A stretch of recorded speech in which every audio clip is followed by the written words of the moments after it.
Good morning, everyone. Welcome. Good to see so many of you here today, and great to see so many of you logged in with us online. We're happy to have you here. Thanks for coming back. Most of your faces are familiar, so we're excited to have you at our Business Recovery Series. We have been doing this for several months now, and it's been really kind of a fun journey, and it's been great to see so many of you come along with us. Last time we were together, we had Cotopaxi here with us to talk to us about social media and some of the ways that we can engage. And we wanted to further that conversation today on how you can properly spend money, because you can spend it very fast on social media. And we wanted to bring in an expert that can talk to you further about social media, but also how you should be spending money there. Just as a reminder, this great program is brought to us in partnership with both the Davis Chamber of Commerce and Davis County. And if you're not involved with the chamber yet, we encourage you to do so. We have Darla Jones here in the room, and she would love to visit with you at the end today. So today our speaker is Mauricio Melendez, and he owns many companies. Actually, he is the true embodiment of entrepreneurship. And he is representing his company Blue Spider today, which does online marketing. So we're thrilled to have him. He is absolutely a marketing expert, and we're going to turn the time over to him. Thanks, Mauricio. Cool. Thanks. So I'm glad to be here. I love marketing. I also love being an entrepreneur, business owner. Currently, Blue Spider is one of 8 different companies that I currently run. The cool thing about it is Blue Spider also handles all the marketing for my other companies as well. So it's some in-house stuff. But, does this work?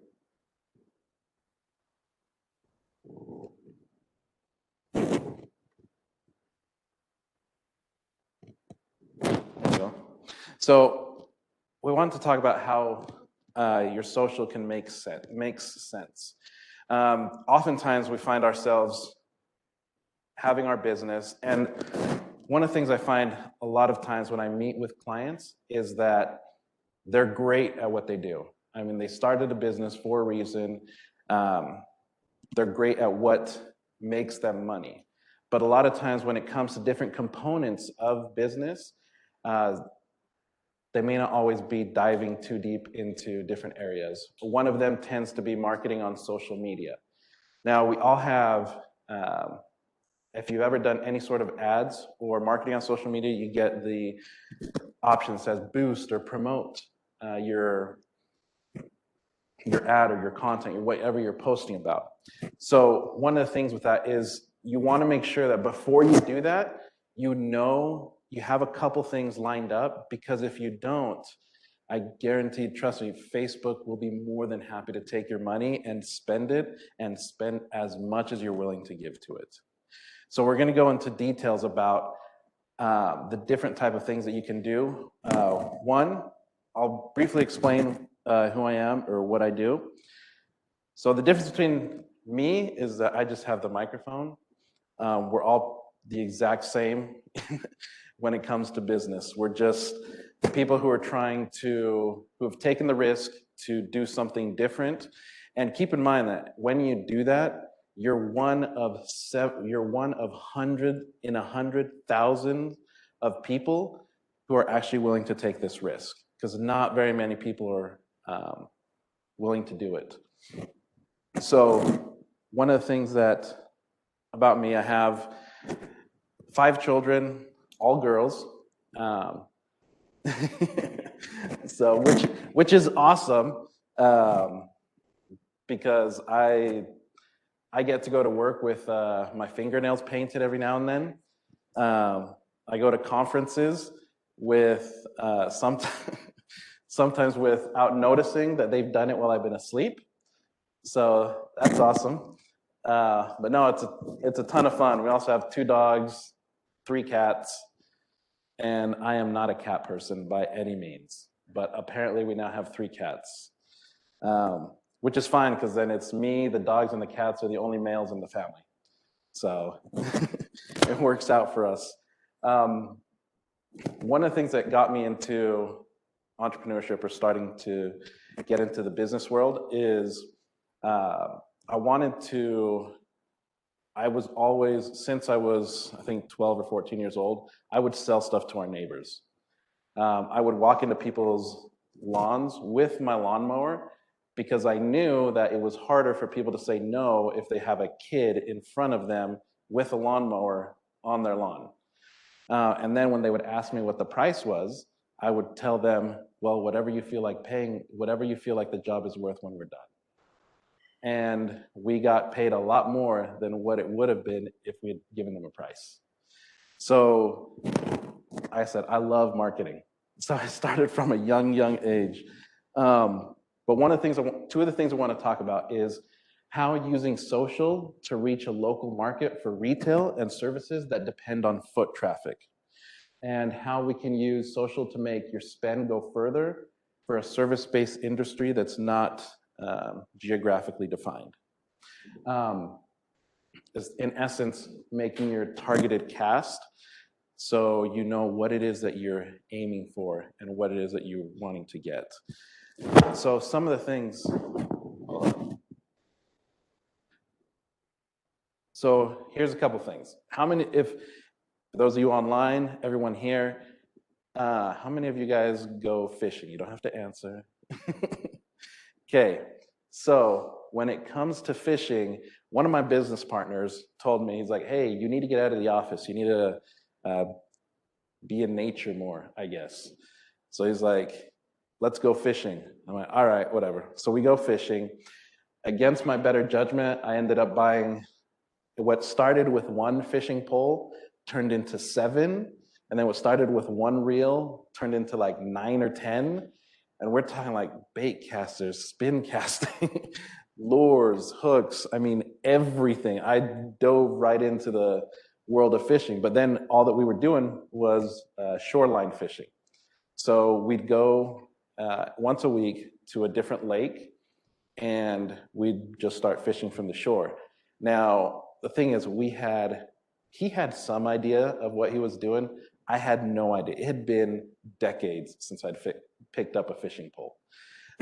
And then once we got there, we'd spend hours and maybe catch like one fish. And we're like, yeah, for me, I'm like, hey, this is great. This is the most nature I've gotten in like 20 years. So then we're like, you know what? I bet we'll catch more fish. And at that point, buying all the equipment, we probably spent around $1,000, $2,000. Then we figured, you know what would help us catch more fish? If we get kayaks. So then we went and got kayaks. And not only did we get kayaks, we actually decked out our kayaks. We custom built an electrical system that's waterproof. I'll show you a picture of what the kayaks look like now. But then we started finding that everywhere we would go, every lake that we would go to once a week, we would have other anglers coming up to us and asking us if they could buy the kayaks from us for like $4,000 to $5,000. So as an entrepreneur, what did I do? I'm like, you know what? There's money to be made in doing this.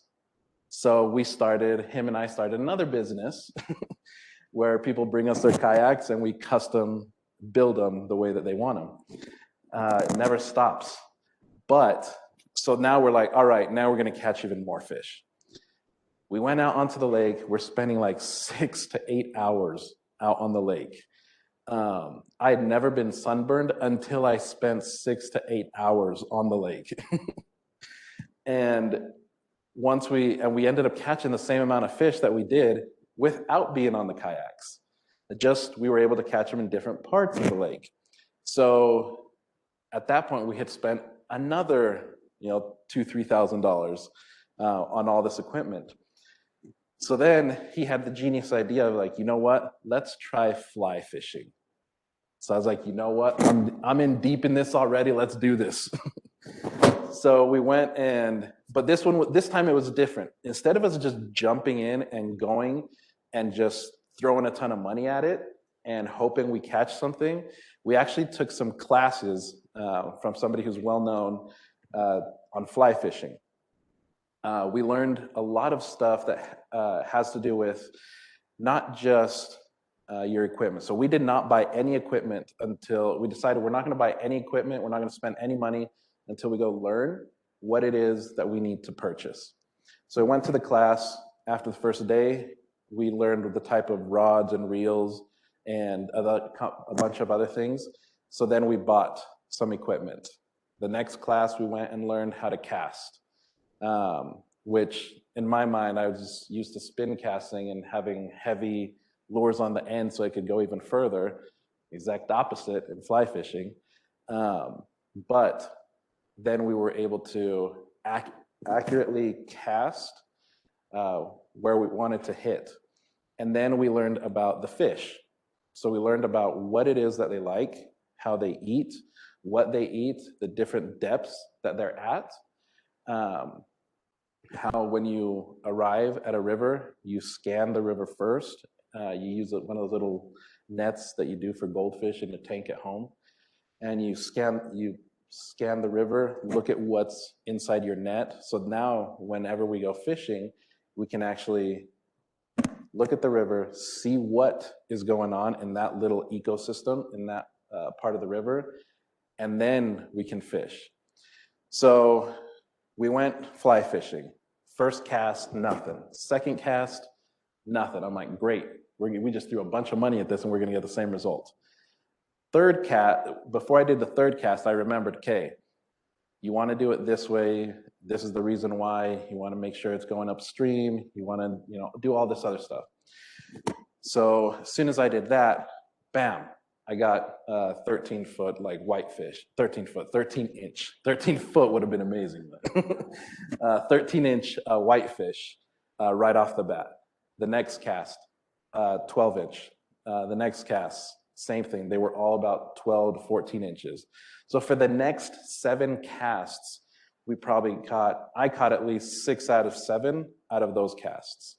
So now it didn't just become, oh, great, let's just hope that we catch something when we go fishing. Now it became more, okay, we have the skills, we have the tools, and we know what our fish are eating. We know what they're going after.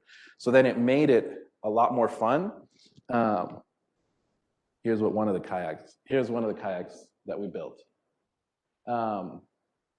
We call them our yachts. But once we learned, it was no longer a guessing game. It became specific, targeted practice. So the reason why I tell you this is it relates directly into what you do when it comes to social media marketing. Many times you can go online and you can start throwing as much money as you want at an ad. And like I said previously, Facebook will take your money. They'll be happy to spend it. And if you give them enough money, then they'll actually help find the people that you want to get your information and your products in front of. The only issue is, unless you're spending I have one friend that spends $90,000 a month on Facebook marketing. He also brings in $23 million a month in revenue. So I hope to get to that $90,000 point at some point, but he's not just throwing money out there. It's very targeted as to what it is that he's aiming for. So one of the things is get to know who your audience is. If you don't know what your audience is doing, then you're literally wasting money. And that's one of the other things that whenever I give these speeches, as an entrepreneur, I am very blunt.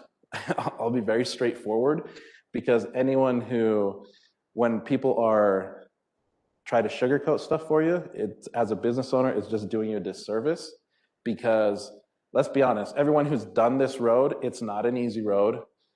It'll be one of the loneliest roads that you go on. There'll be nights where you're questioning yourself many, many times.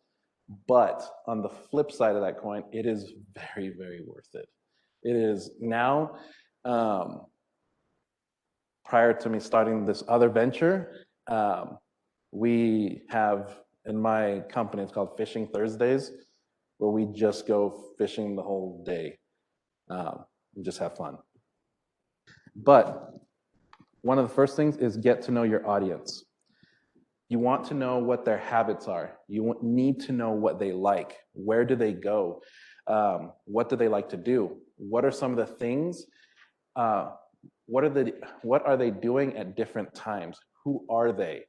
How they communicate, how they interact. I mean, when I'm talking get to know your audience, where do they like to eat? What kind of sports do they like to do? What hobbies do they like to do? What kind of cars do they drive? What is their income? What's their education level? What stage are they at in life?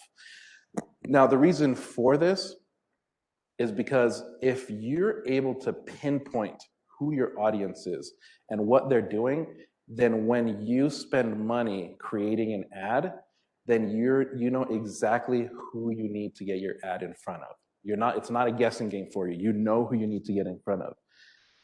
And you have no more guessing. It's specific targeted ads. I don't know how my caricature got on there, but so one of the things is create specific audience, get very specific, give them a name. Old Navy has a avatar. They're called avatar client profiles. Have a myriad of names for them.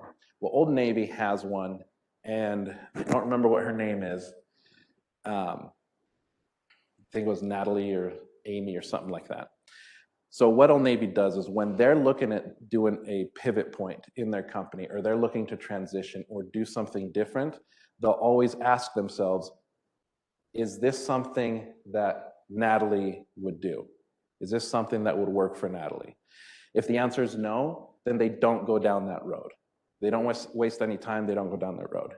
If it is something that she would do, then they move forward and keep going down that road. It helps in business, from personal experience, it's helped us and helped us with our clients when it comes to navigating what it is that their objectives, what they want to get out of a marketing plan. In fact, we have a couple one of the companies that we have is a travel company, and we created 2 types of avatars. One was a couple named Haley and Matthew. Haley is spelled H-A-I-L-E-I-G-H-Q because we're in Utah, so very complicated spellings. So what we did is we separated this market, we called them the honeymooners. So we separated this market into 18 to 26, and then 27 to 35 and above. Now, the reason why we did this is, and I'll ask you guys some questions, is what typically happens in the state of Utah between the age of 18 and 26? You get married. Here's another question. What is the average length of a engagement in Utah? Okay, so we found that it was 3 to 6 months is the average time for an engagement in Utah. So this is how we use this information. We went and we looked at Haley and Matthew with 2 T's. And we're like, okay, so what do they do? Okay, they like to eat lunch. When they go out to dinner, they go to Chick-fil-A, they go to Costa Vida. Fancy is Olive Garden. He drives some sort of truck like a Tacoma. It's about 10 to 15 years old. She'll drive a Honda that's probably about 5 to 10 years old. They live in a small apartment, or they live with their parents. Their income is about $25,000 to $35,000 a year. Where they get their social circles is religious affiliations, hanging out with old high school friends, or going in school, because the majority of them are in school. In fact, his job is most likely in a trade, And her job is most likely has her CNA while she's going to school, getting her nursing degree or something like that. They also go to, for entertainment, they'll go to the movies, or they'll watch Netflix, or anything that is low cost. So explaining all of this, some of you probably had people pop into your mind. So that was one. The other ones that we created was Nicole and Jake. So Nicole and Jake, they are about 29 years old. At this stage in life, they're graduated college. They're looking at getting married. They don't just have any type of pet. They have a designer pet. So they've paid between $500 to $1,500 on a pet that they can have. Their social circles consist of going to bars, going to hanging out with coworkers after work, and they're not the first couple, Haley and Matthew. A lot of their time consists with spending it with their family, because that's a big part of their social network. But with Nicole and Jake, a big part of their social network are their friends, because they live on their own. They make about $60,000 to $80,000 a year. He drives an Audi, she drives a Lexus. They're within 2 to 4 years old. When they go out to eat, they're spending a little bit more money when they go out to eat because they have more expendable income. Some of the things that they do for entertainment is they travel. They like to travel. So we have two different sets of people. Both, we labeled them as the honeymooners. Why? Because for the travel purpose, we were approaching honeymooners. So what we did is we took the demographics and approached through Facebook Audience Insights. We went to Idaho, Utah, and Arizona, because that is where the audience that we were going after resides. And then we targeted it even more, and we're like, we want to have our ads specifically be shown in front of people who have just recently changed their relationship status to engaged. And we want it to be recent, 3 months and 6 months. Within that time frame, we narrowed it down to about 20,000 people. And then we launched our ad. But we also did some split testing, because what is something that also happens when they're in the younger age group? Who are the ones paying for the wedding? Parents and grandparents. So we did another targeted ad that was the same message, except our message, same type of imagery, except our message was, spend more time enjoying the last few moments with your children before this next stage of life. Let us help you out with the honeymoon. So what ended up happening is we probably spent about $20-30 on that ad, and we got 18 honeymoons booked within 3 days. 7 of which were from couples themselves.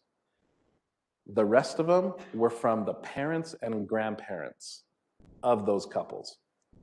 So this is why it's important to know who your audience is and create the specific targets. When I'm going to draw a picture of them, if you go into our office, in fact, I brought them, I just forgot to bring them in here. But we actually have portraits that we had. One of our team members is an artist.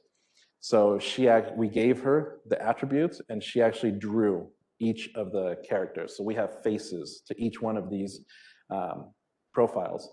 And they each have the name, they have their characters, and one is use your Facebook audiences. Use Facebook audience insights to be able to pull this information together. Use Google's Trend Finder. Google's Trend Finder will allow you to know if what you're looking at is something that is trending, if what you're working on, what you want to put out there is something that's actually being seen by more and more people and people are actually looking for it.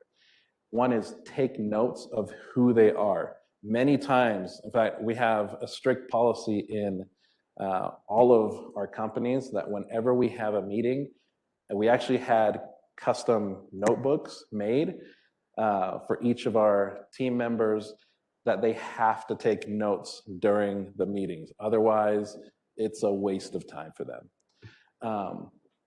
Granted, they could just be drawing in their notebooks, I guess, but it's up to them. One is treat your audience as if it's a person. And I mean, literally treat them as if they're an individual that is coming into your physical location or talking to you over the phone. And create multiple if needed. We actually have 14 avatars for one company. So when we're looking at making a pivot or we're looking at approaching a different client, or if we need cash flow or something like that, we'll look at the different avatars that we've created and then see which one we can create a marketing plan for and attack it that way. One of our most successful marketing plans was we approached, for the travel company, we approached for every travel agency that would use our travel company's services, it would mean $60,000 in gross revenue. So we used Facebook Audience Insights, and we narrowed our audience down to 175 people in the United States. We didn't target anybody outside the United States because we want to focus primarily on inside the US.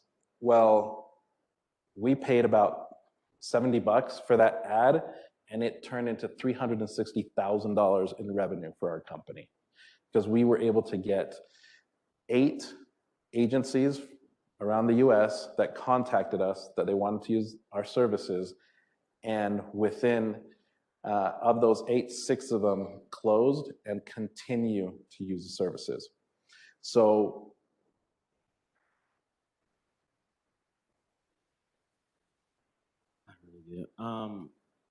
Okay, so what I do is it's a niche market.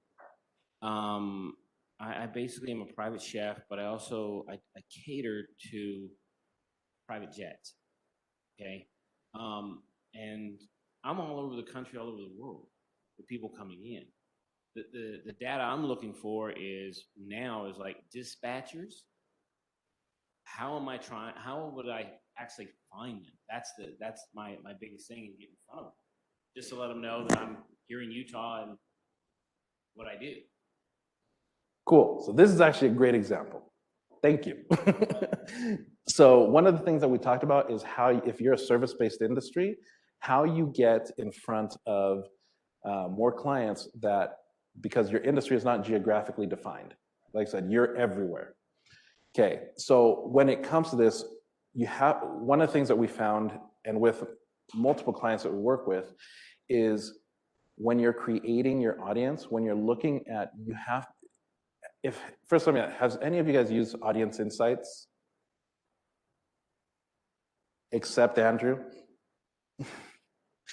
Okay, so one of the things, you get familiar with Google Analytics, Google Trend Finder, Keyword Finder, the Facebook Blueprint. That'll actually teach you how to use the tools that are available on Facebook.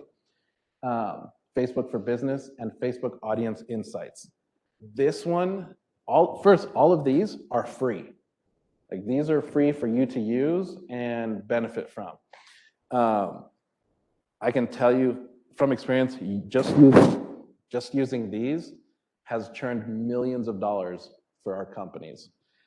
The Audience Insights one, so this is pertinent to your question. When it comes to, you said dispatchers. Okay, so one of the avatars that you can build is, let's say, the dispatcher person.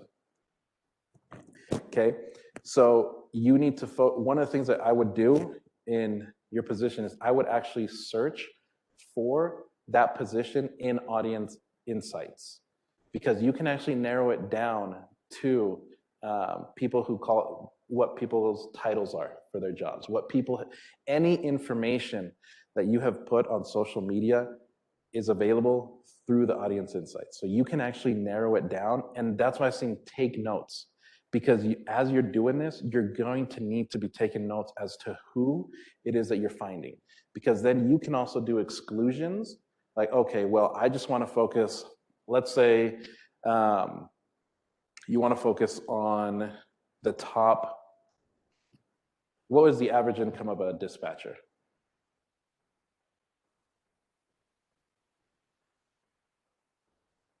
I understand the dispatch, but they're not the audience though, really, are they? But think about this. So your audience is the people that you're going to be cooking for, right? Yeah, I mean, they're basically the dispatcher is, they're the ones who, basically, find people to provide these meals for these clients. Okay. That's in a nutshell. But so let me ask you this: when you go to these clients, is it the dispatcher or the client that has put you in front of them? It could be both. Okay. Literally. So in this scenario, you now have two different audiences that you need to service. Because I get a lot of, which is probably the best for me, I get a lot of word of mouth. Like I'll have flight attendants say, hey, the food was great, we'll put you on our board. And, like I'll just get calls out of the blue, hey, this person recommended you, this person recommended you, da da da da. It's like, okay, cool. So how do I get into that network? You see what I'm saying? So now you've described three different areas: flight attendants, dispatchers, and the people who are actually the ones receiving the service. I know I'm like the new kid on the block with this whole thing, because I've been doing it for about 3 years now, and I'm truly amazed at the calls I get from all across the country, even calls all across the world, just when they're coming into Atlantic Aviation or TAC Air. I'm going to Ogden now a lot, and it's amazing. But I'd still like to get in front of the larger companies, because I know Utah is growing exponentially, and it's like they're coming. So it's like. So some of the things that I would look at is, so you've also mentioned a couple brands. So what I would do is I would go through the clients that you've serviced, write down the different clients that you have, and then from those, create the different audiences for those clients, because then you now target your message to those people. Because if those people are the ones that are also spreading your name via word of mouth, which is the best advertising, then here's one of the other. A lot of times as entrepreneurs, we focus on just going after the new fish, going after the bigger fish. But the thing is, if we're being fed by referrals, by word of mouth, then there must be something, either personal relationships or experiences, something that ties those people to us. So we need to be creating similar audiences that are like the people that you've explained.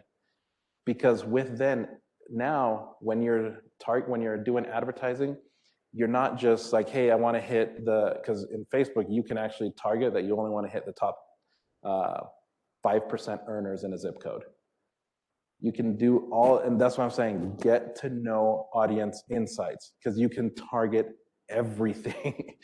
But yeah, it's important to get in front of the people that are the ones taking the private planes.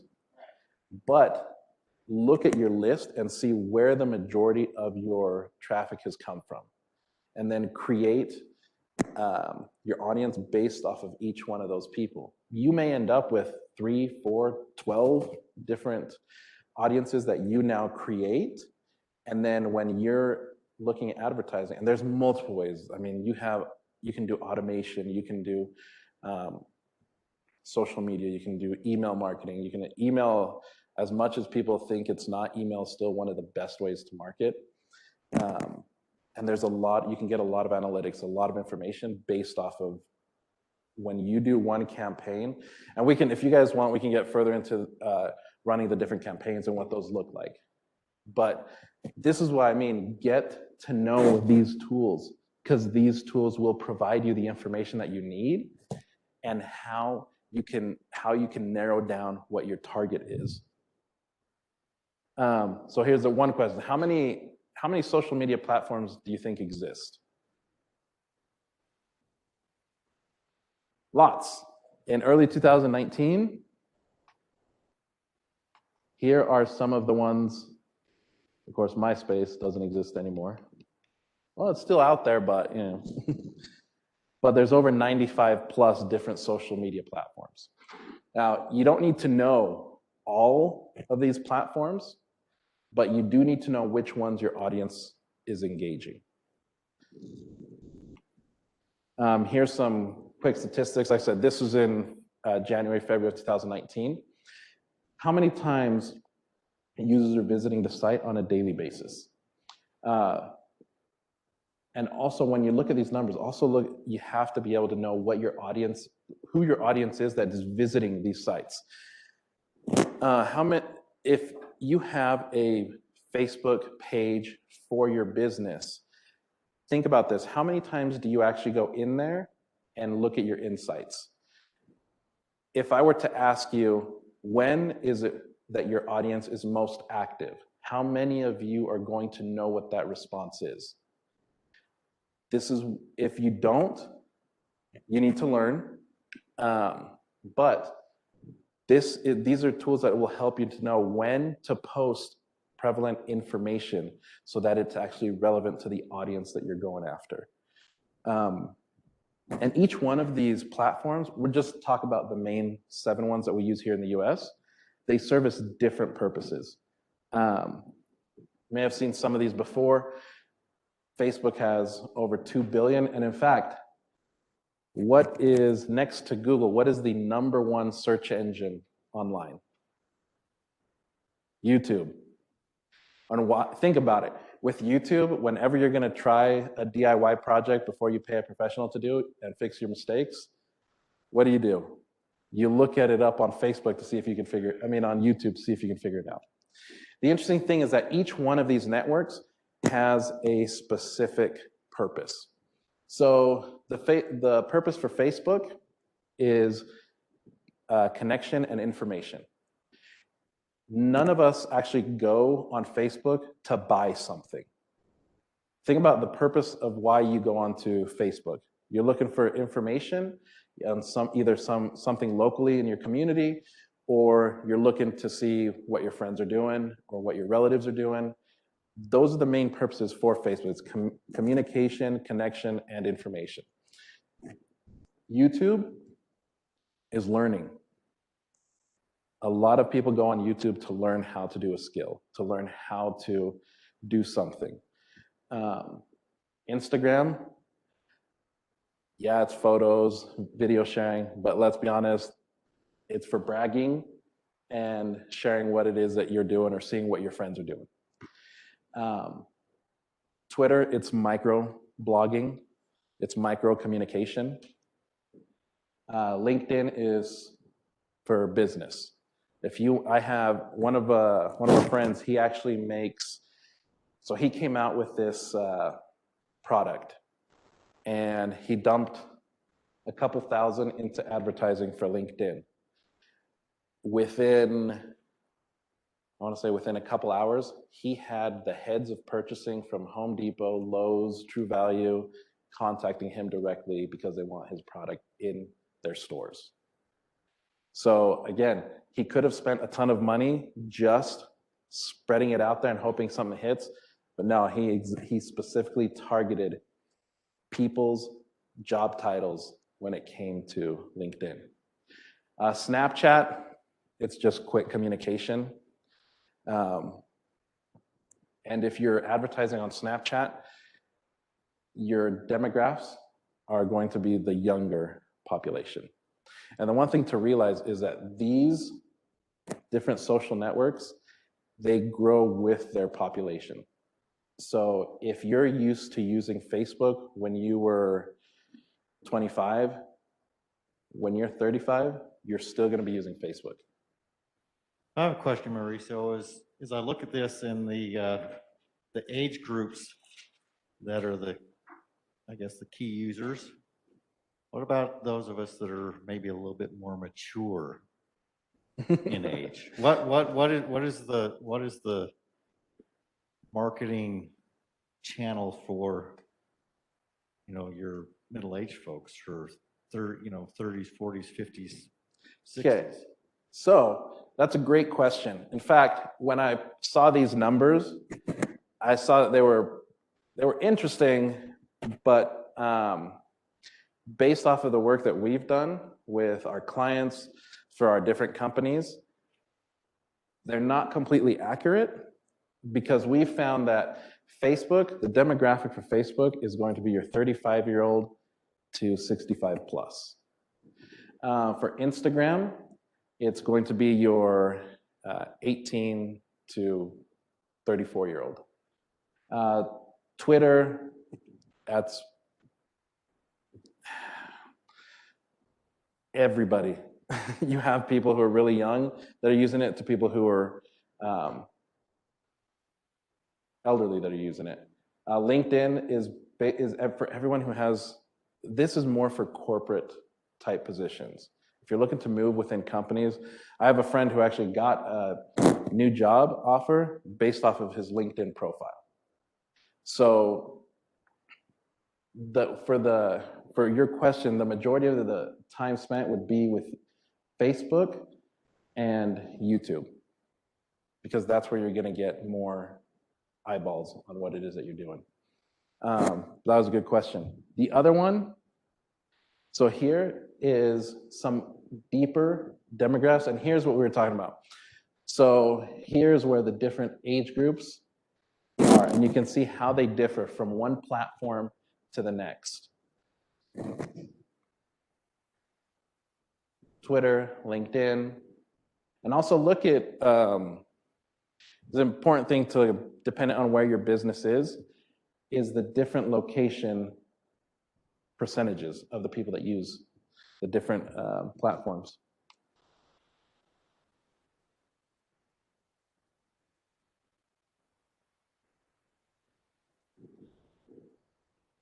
How many of you guys market on Pinterest? Okay, so this is something that was really interesting. What is the purpose of Pinterest? So we talked about the purposes of the other ones. We didn't talk about the purpose of Pinterest. One of the interesting things about Pinterest is that it is used for buying decisions. So when people create boards, when people pin stuff to their boards, it's a reminder of a purchasing decision that they want to make in the future. It's a great platform to use, and then also look at the demographics. So currently,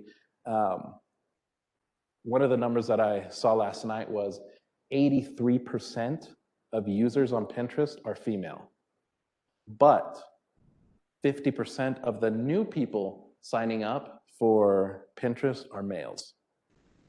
So depending on what your product is, who you're marketing to, these are important numbers that you want to keep in mind. And here is something that was really awesome. Look at the different, when people start pinning stuff for different things that are going on. This is not just helpful for Pinterest, but, so this is the one way I want you guys to think about this.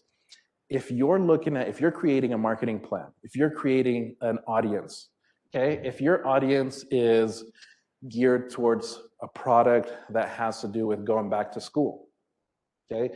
When are people going to be most active for looking at back to school stuff based off of this chart? I don't know if you guys can read these. Yep, right here, June, July, August, June to October. Why is knowing this information important if your product or service is based towards people and that this is a section of their life? You can hit them easily. You know when you need to be spending more money to target these people based off of off of the information that is being presented to you through the different channels. So this is why I say, don't just rely on one medium for information and statistics. look at a broad variety of mediums because you're going to get information from one that is very pertinent to another. And one will help you create the marketing decision and the ad creation for a different platform. Number 4 is practice and execution. I know it's easier said than done. But this one is going to specifically talk about if your business relies on local foot traffic. Okay. One of the things that you need to do is you need to pull up audience insights for the area that you service. And I'll show you an example of this in the next slide. Look up what the people in your area are interested in. This is why I say Audience Insights is an amazing tool. Once you pull this up, you can narrow it down by city. So let's see if I can. Okay, here's an example of an Audience Insights for the travel company. So we were looking at the gross revenue for the travel company that we have in our local area. We're talking one zip code, was 2% of our total revenue was from our local area, so not much. But we actually built the company that way, so that way it wouldn't depend on the economy in one area. It's actually, with this company, it actually services companies globally. But what we did is, if you look over here, this is just a screenshot of what Audience Insights does. So we typed in the 3 areas of Morgan County. We also we found out, okay, there's 5,000 to 6,000 people in Morgan County that are on social media, that are specifically on Facebook. The age group was 18 plus, because typically 18 plus has a job. We didn't go into, if we wanted to dive in deeper, we would do the difference with the different genders, different interests, the different pages people follow, different connections, everything. You can go deep into this stuff. But what we found is the #1 followed page in our area is a butcher shop. And I can tell you, if you have not had the meat that they make or the cuts that they have, you're missing out. But the next most visited, most followed site is our company, is one of our companies. So we knew right off of here, it's like, okay, so if I want to capture the more audience, more market share in this specific area, then I need to focus on, I need to see what Bingham's is doing. I need to see who the people are, who the type of people are that are following home decor, specifically that page, recreational vehicles, taggarts, all this type of stuff. This provides me with a treasure trove of information that I will reiterate again is free.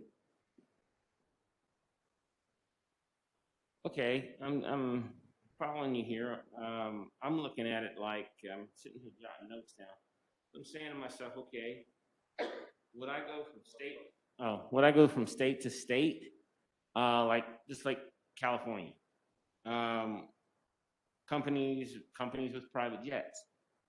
Yeah, you look at companies. Well, actually, what you'd want to do is, once you define who the different clients you've serviced are, right, is look at what they do. And this is why you go back and make sure and create your avatar, because based off of those attributes is where you'll pull this information.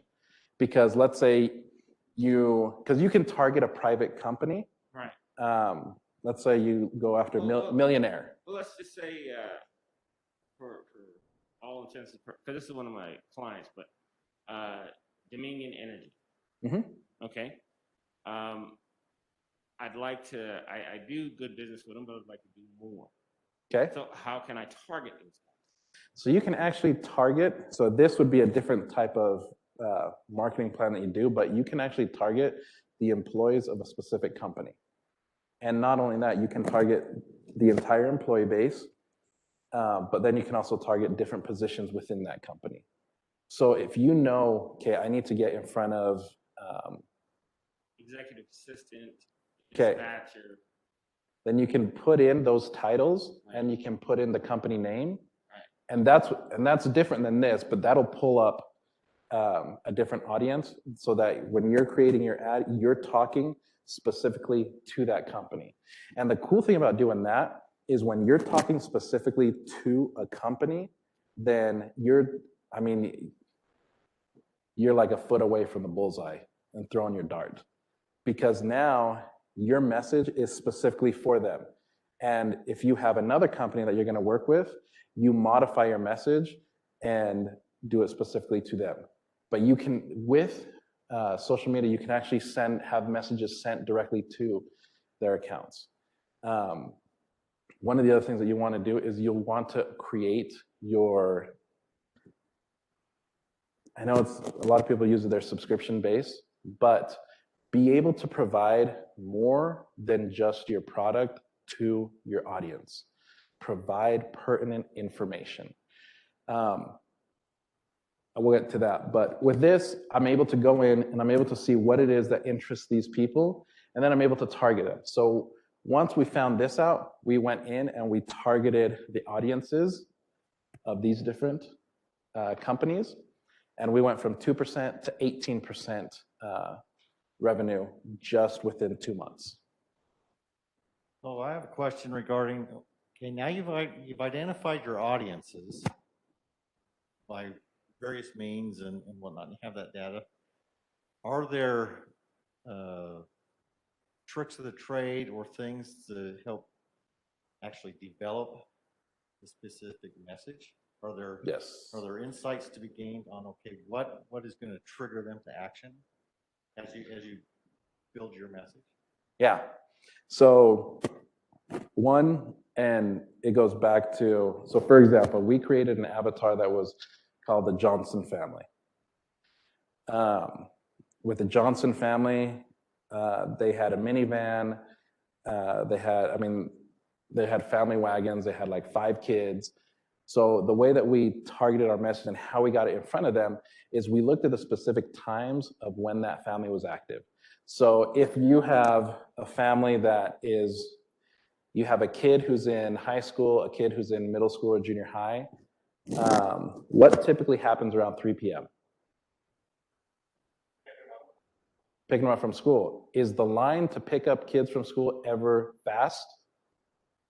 So what are people doing during that time frame? They're on their cell phone, they're on social media. So now you know, based off of your insights, when you need to target them. So when you put the message in front of there's a couple of different things. One is timing. Timing is crucial. Because if you don't have the correct time, it doesn't matter if you're targeting parents who are doing pickup. If you're targeting them at 7 p.m., what are they typically doing at 7 p.m.? Putting kids to bed, doing homework, people making dinner, people coming home from work. So your message isn't going to be seen because they're busy. But you look at, this is why it's so important to know what your people are doing, because then you can target the times that they're going to be available. And then the messaging, so the messaging actually it's pretty interesting when it comes to the messaging.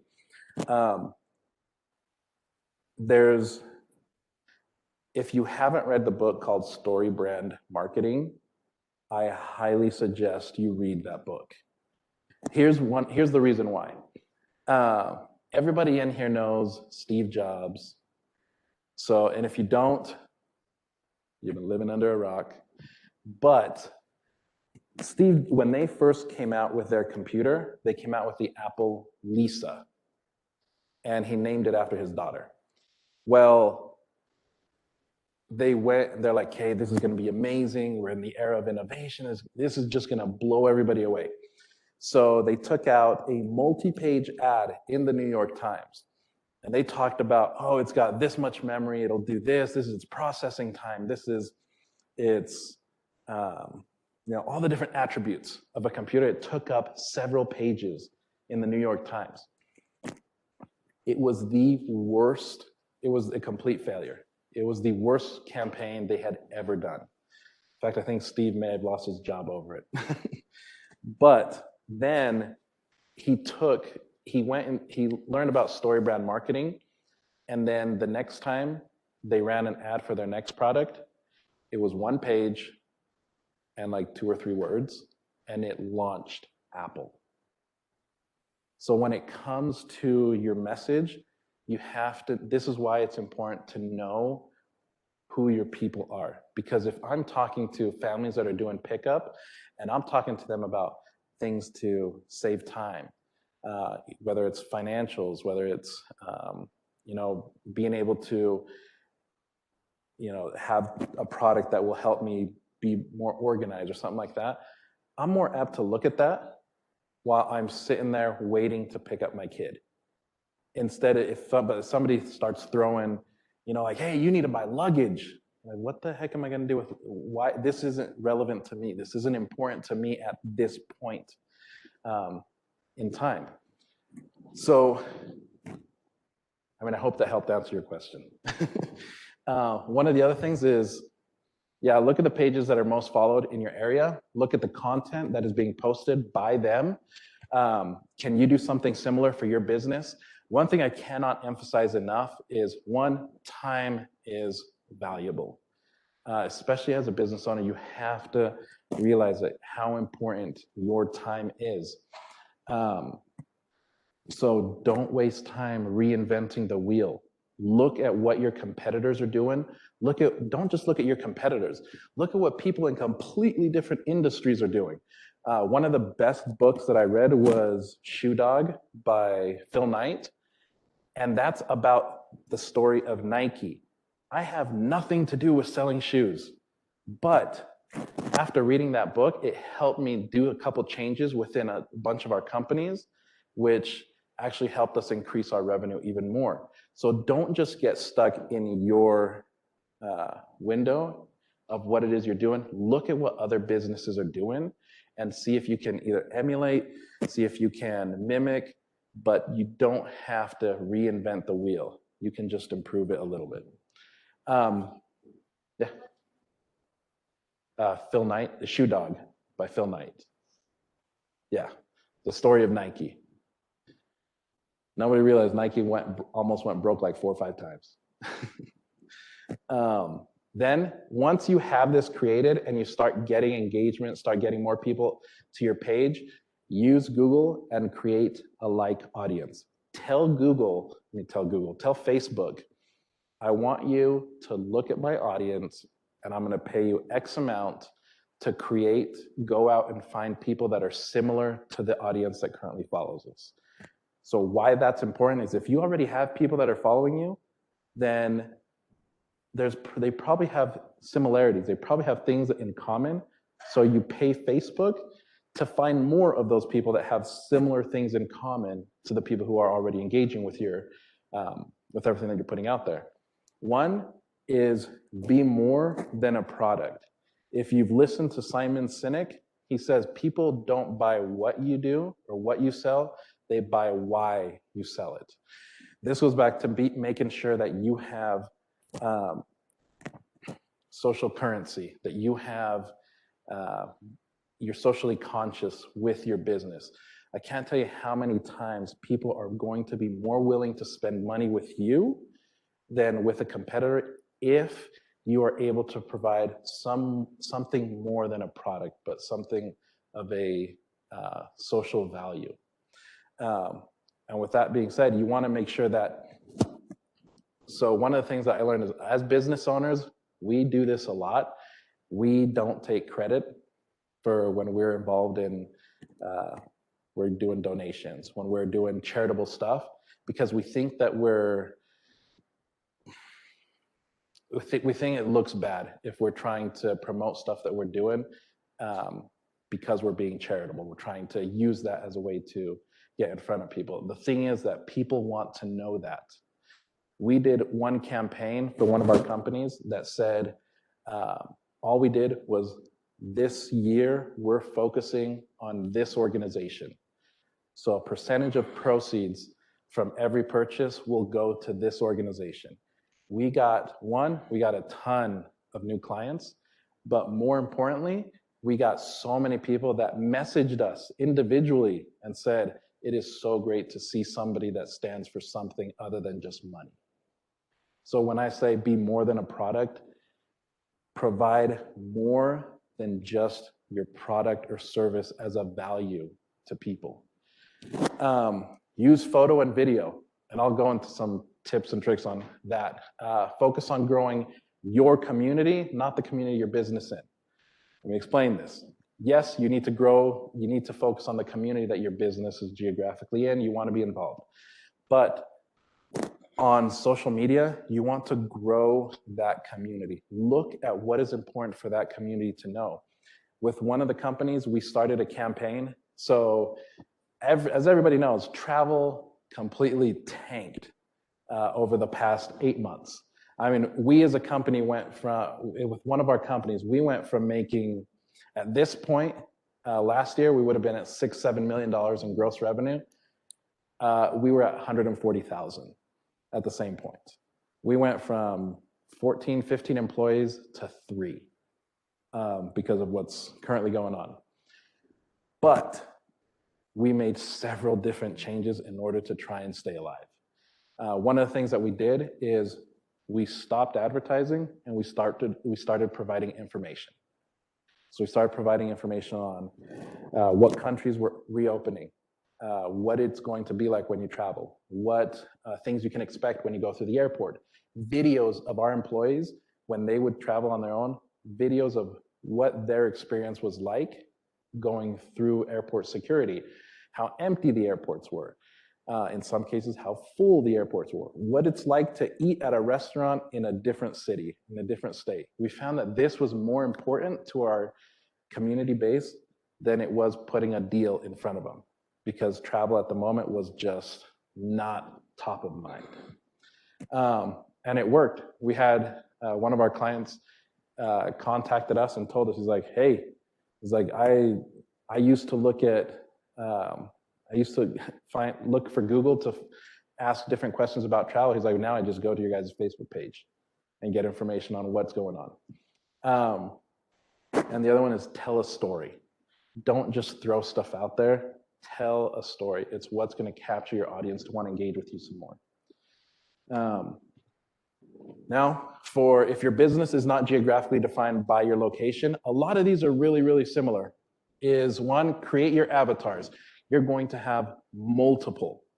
In some businesses, you may only have a couple, but if you're not geographically defined, you're going to have multiple avatars, multiple consumer profiles. On your business insights page, follow your competition. If you do not have, okay, there's a couple things that you need to do if you do not have your Facebook page. Go to Facebook for Business. Create a page for your company. Follow your competitors.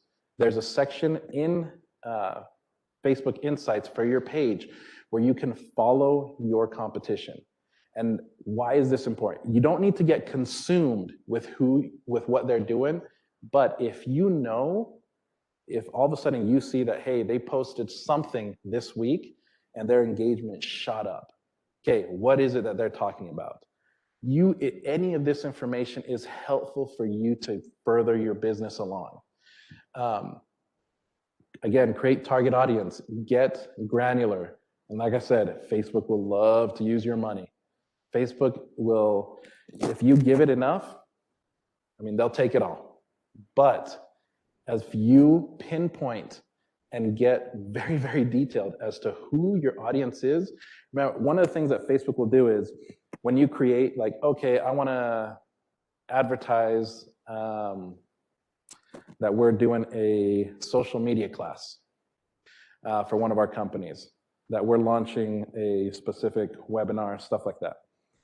If I just tell Facebook, yeah, promote it, yeah, boost it, or here's like $50, do what you want with it, you may get one person interested, you may get a comment or two, or maybe a like from a distant friend, but you will literally have just taken your money and just like chucked it against the wall and wish that something would have happened.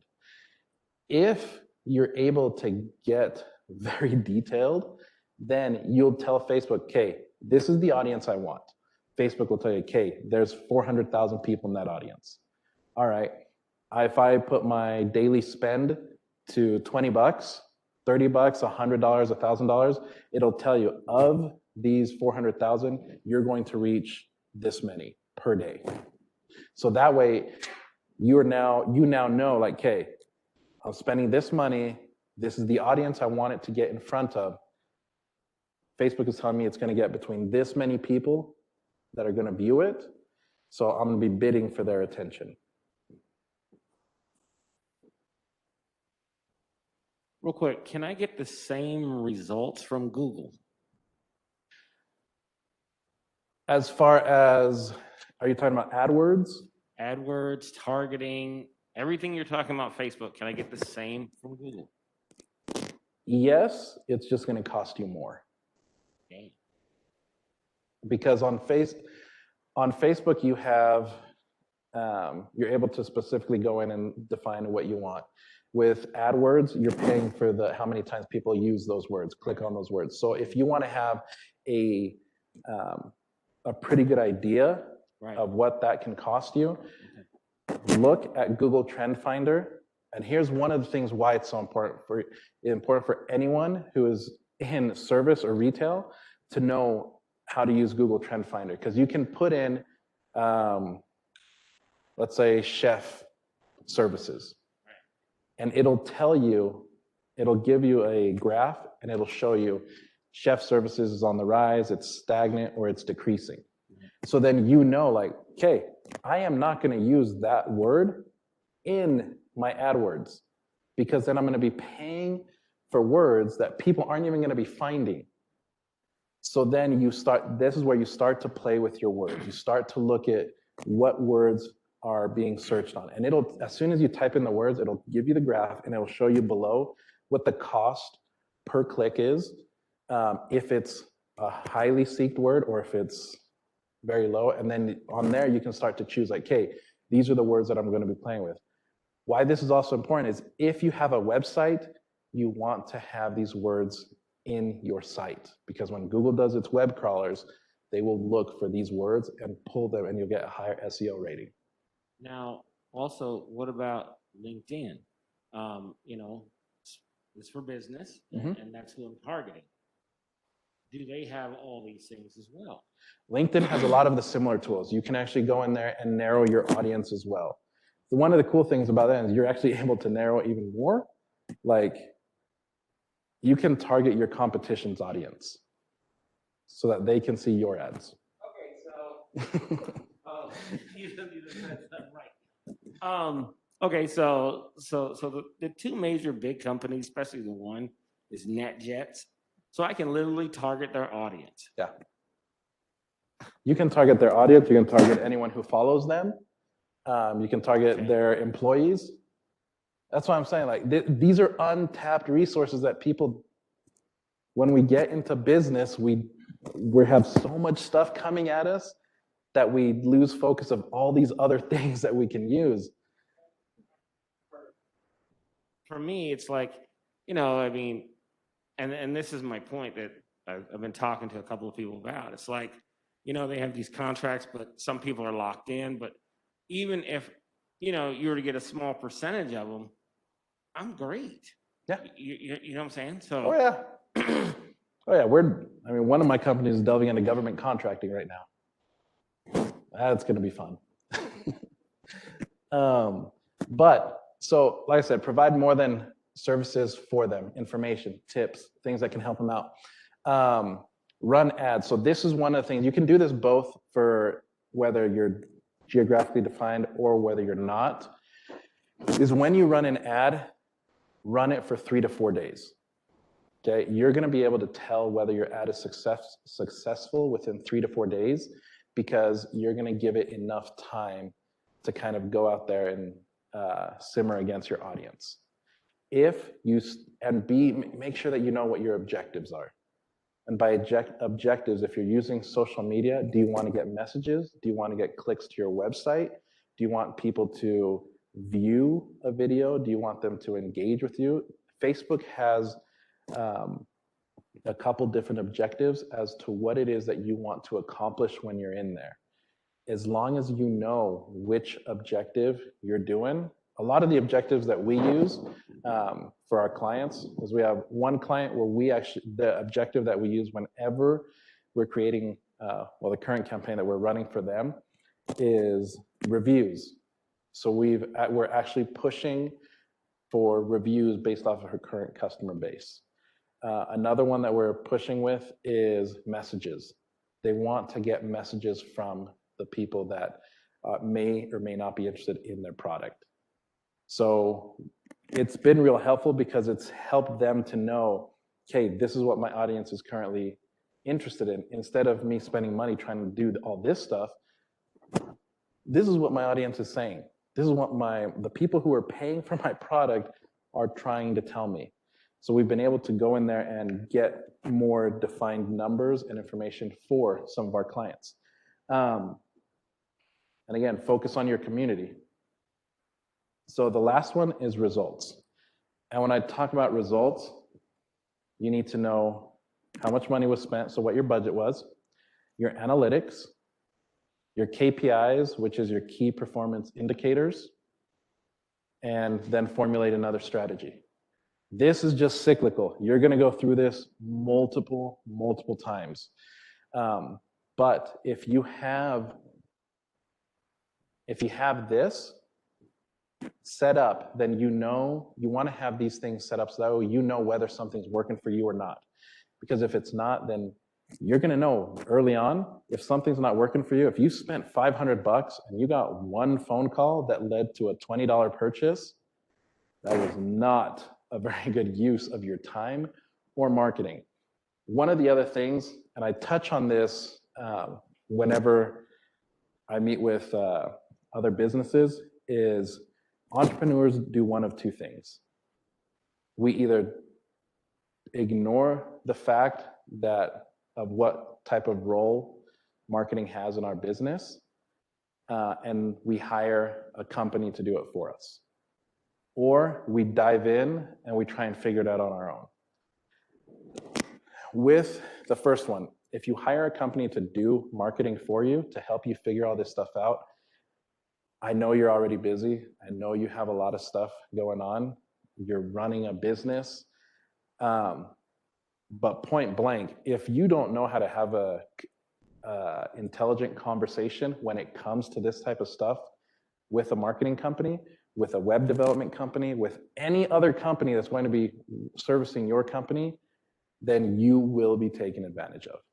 Because they will show up to you and they will tell you like, hey, yeah, we're gonna do, your CTRs, your KPIs, we're gonna work on your SEO, and they're gonna throw a bunch of acronyms and jargon at you.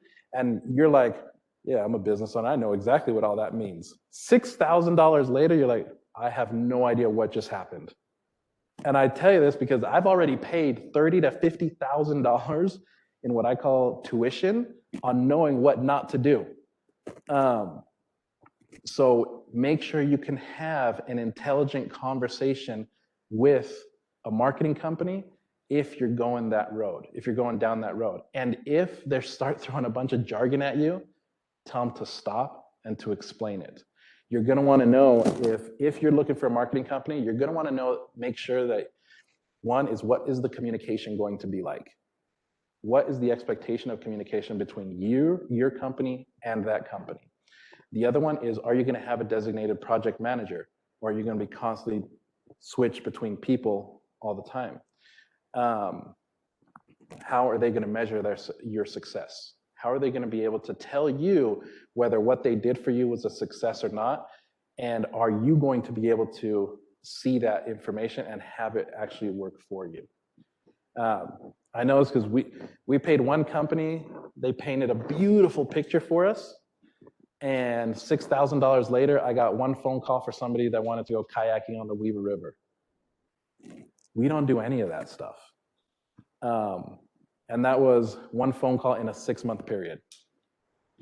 And then one of the last things is, here are a couple tricks when it comes to creating videos and creating content on social media.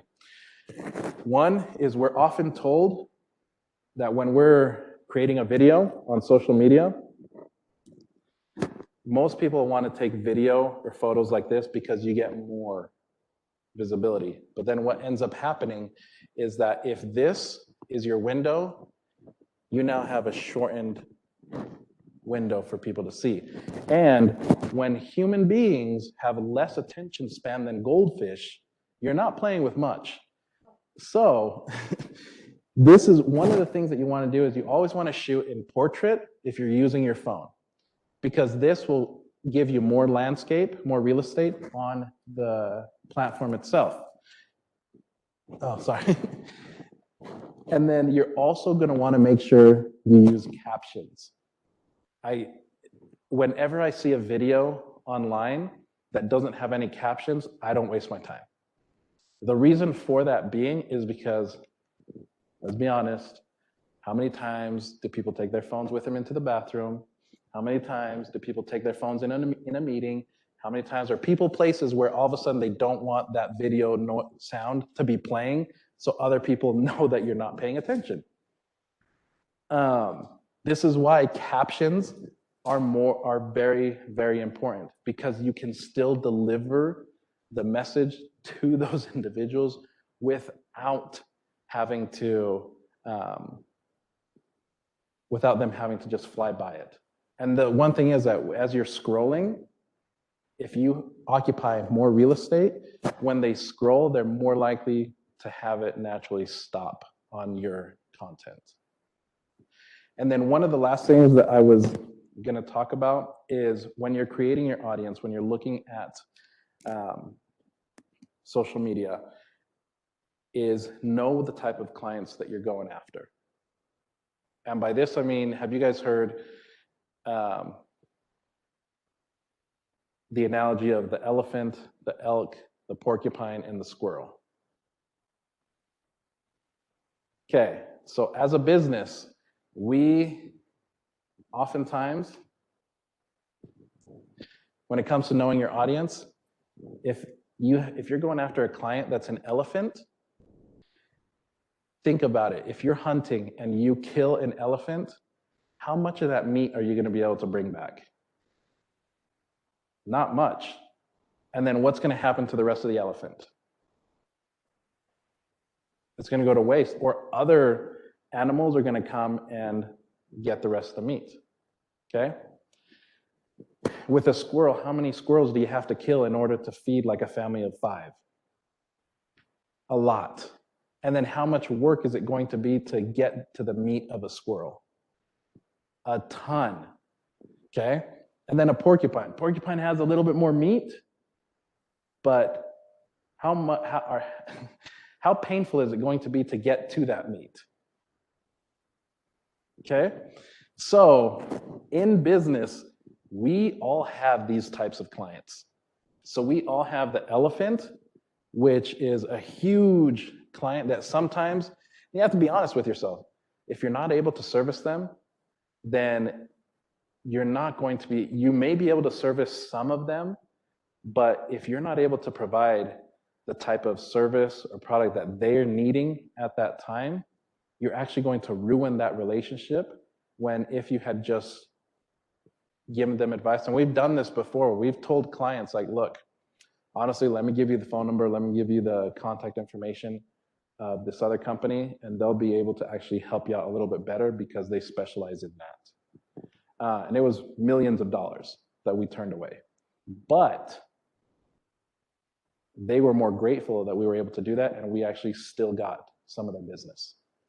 A squirrel, squirrels are a pain in the butt. I tell you this because squirrels are the people who are going to nickel and dime you. Squirrels are the ones that you're going to spend so much time on, and you're going to have spent like 5 hours on a squirrel, and your return is going to be, you will have worked for less than minimum wage for the profit that you made. The porcupine, it looks appetizing. Did we just get rid of the squirrels? Or no, sir. In my case, when I look at it, this is how I look at a squirrel. I look at a squirrel as a lost leader. Yeah, I mean, so speaking for myself, and the different companies that we have, we no longer deal with any of these three. It saves us time, we make a lot more money, and we're a lot happier.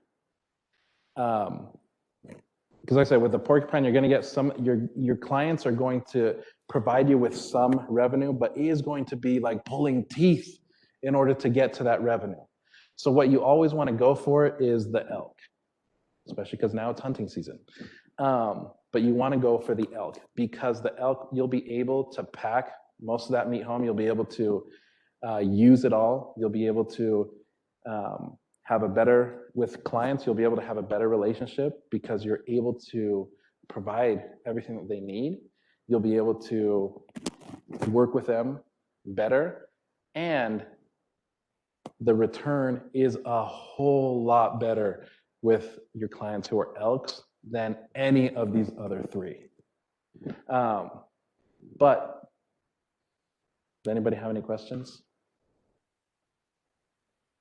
I hope this was useful information. I know it was kind of a lot just being thrown at you all at once. But yeah, this is what we do. We love doing this, and for us, it's just fun.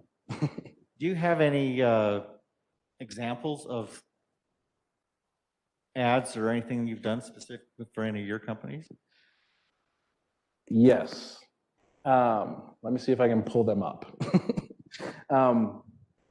So we have, okay, so in fact, if you go to Instagram right now and go to Blue Spider, and Blue Spider is BLU Spider, you can actually see that what we do on there is purely information, and just talking about what we do for our clients.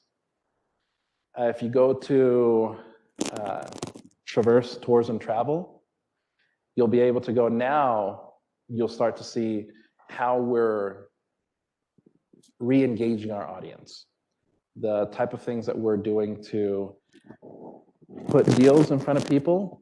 And if you go further back, you'll be able to see the type of information.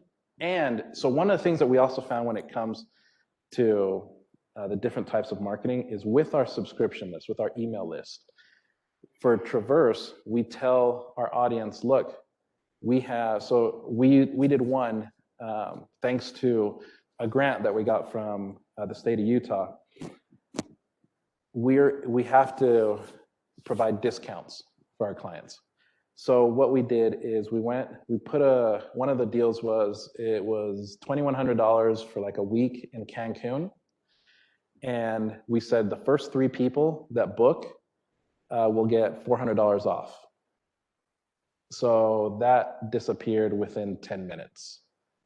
Because we had one person contact us and they're like, I want all 3. And then that person also booked like 3 or 4 other trips on the same phone call.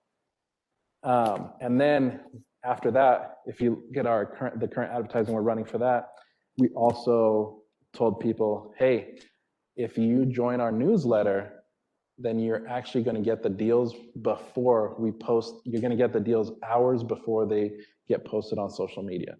So now we're seeing a huge spike in our email automation. So people are coming in, and then we're giving them pertinent information to that. So we're doing that with a travel company, and we're starting to see a lot more results. With Blue Spider, we're doing the information that we put on our Instagram. We also have a Blue Spider Instagram account where we actually put our clients,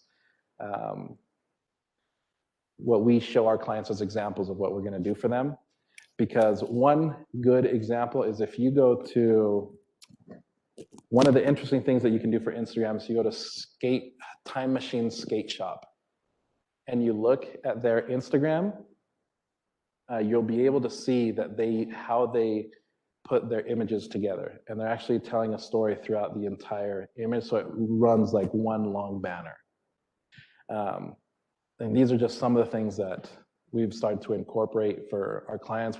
When you have your Facebook banner, your main cover photo, we've actually started to integrate more and more video into that. because if there's movement, it's going to engage your audience even more.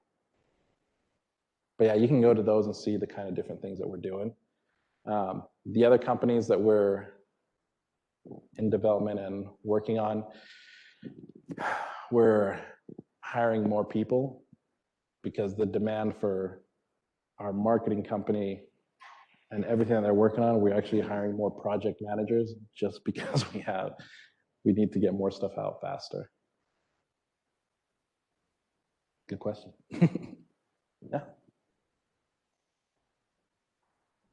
What's the name of your travel company again? So the travel company that we have is Traverse Tours and Travel.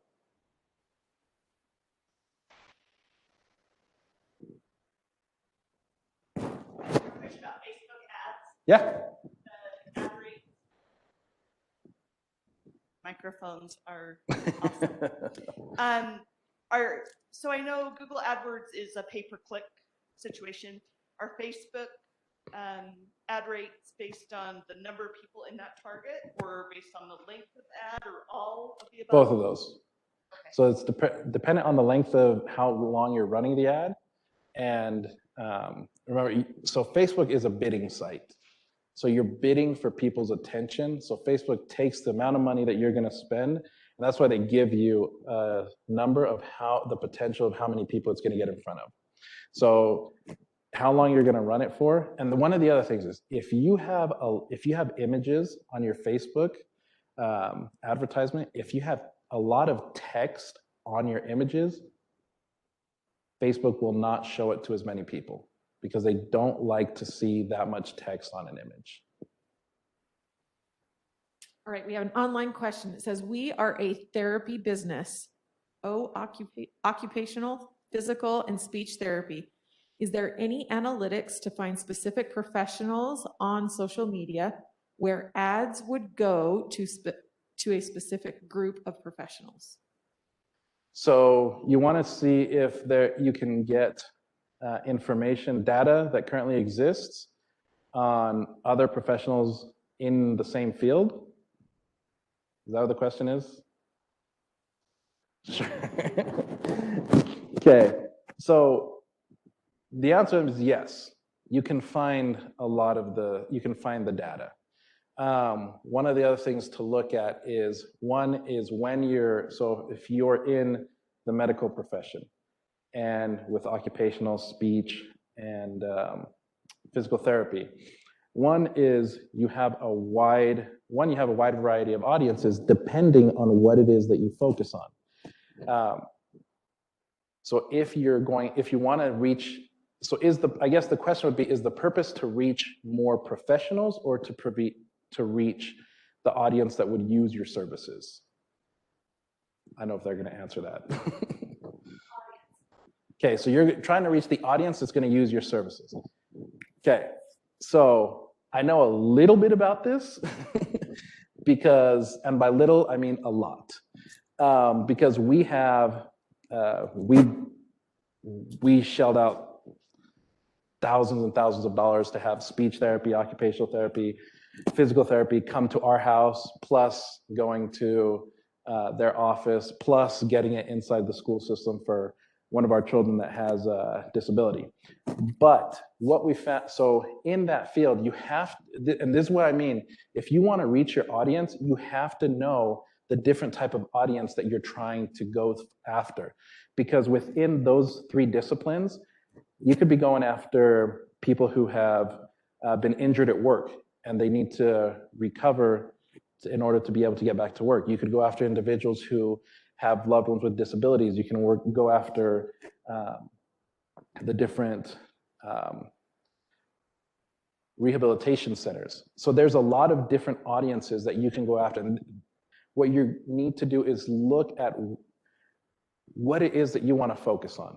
Because you have so many different disciplines and so many different areas that you can go into, that you can provide your services to, you need to narrow down which ones you want to focus on.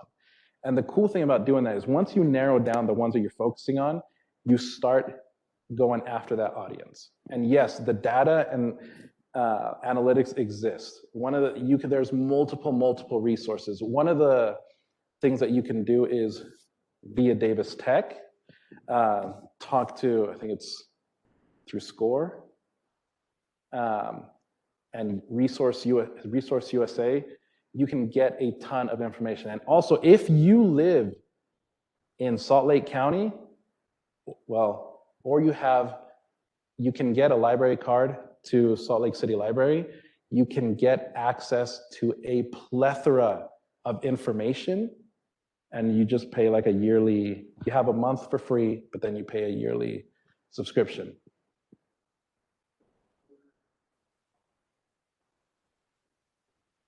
Yeah. The small business development centers we run marketing reports for businesses all the time. So that's one of the things. Use your resources. If the field that you're talking about, you have a lot of niches that you can go into.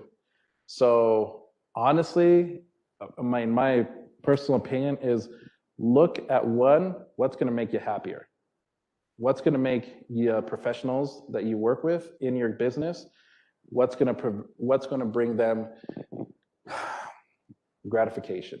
And I say this because one of my big passions is business culture.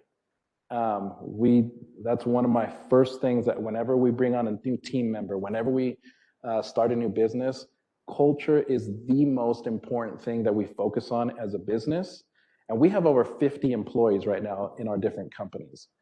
But we always want to make sure that if our employees, if our team members feel like they're valued, feel like they're happy with what they're doing, then our business skyrockets.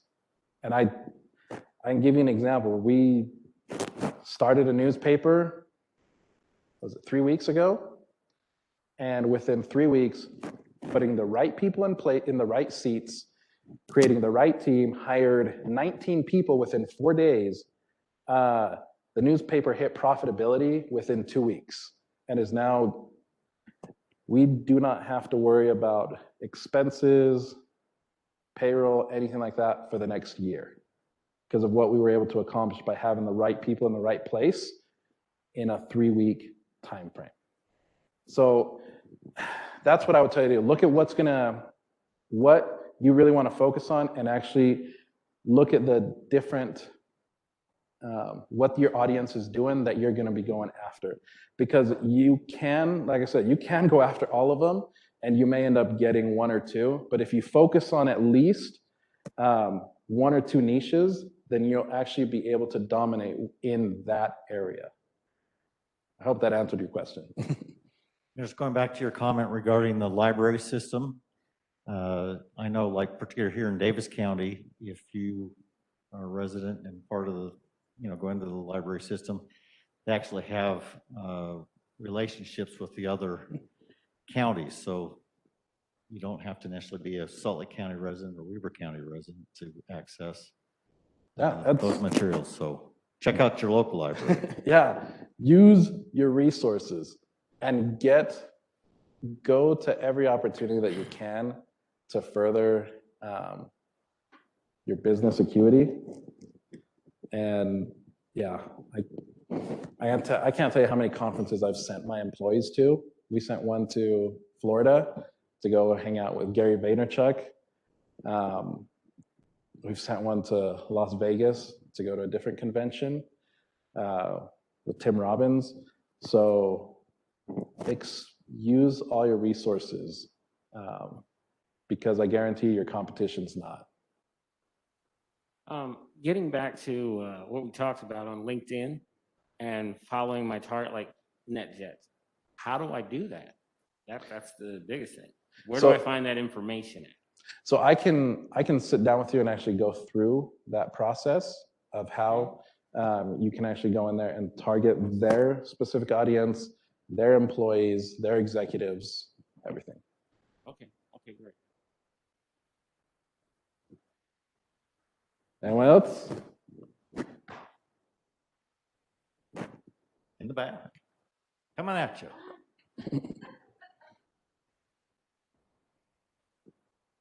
sorry, you've already answered this, but you mentioned 2 books and I didn't have anything to write down. Can you tell me what those 2 books were that you recommended? One was Story Brand Marketing, or Build Your Story Brand. The other one was Shoe Dog by Phil Knight. And another one that's really good is look at all the different books by Simon Sinek. Sinek, Sinek. And there's a list of books like The Purple Cow, all of the books by Gary Vaynerchuk. Yeah.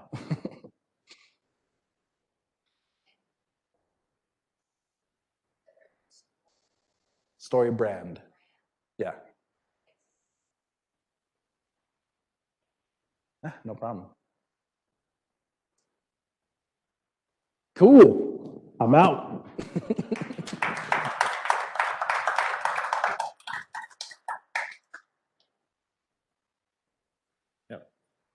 We have just a quick announcement from the Chamber of Commerce.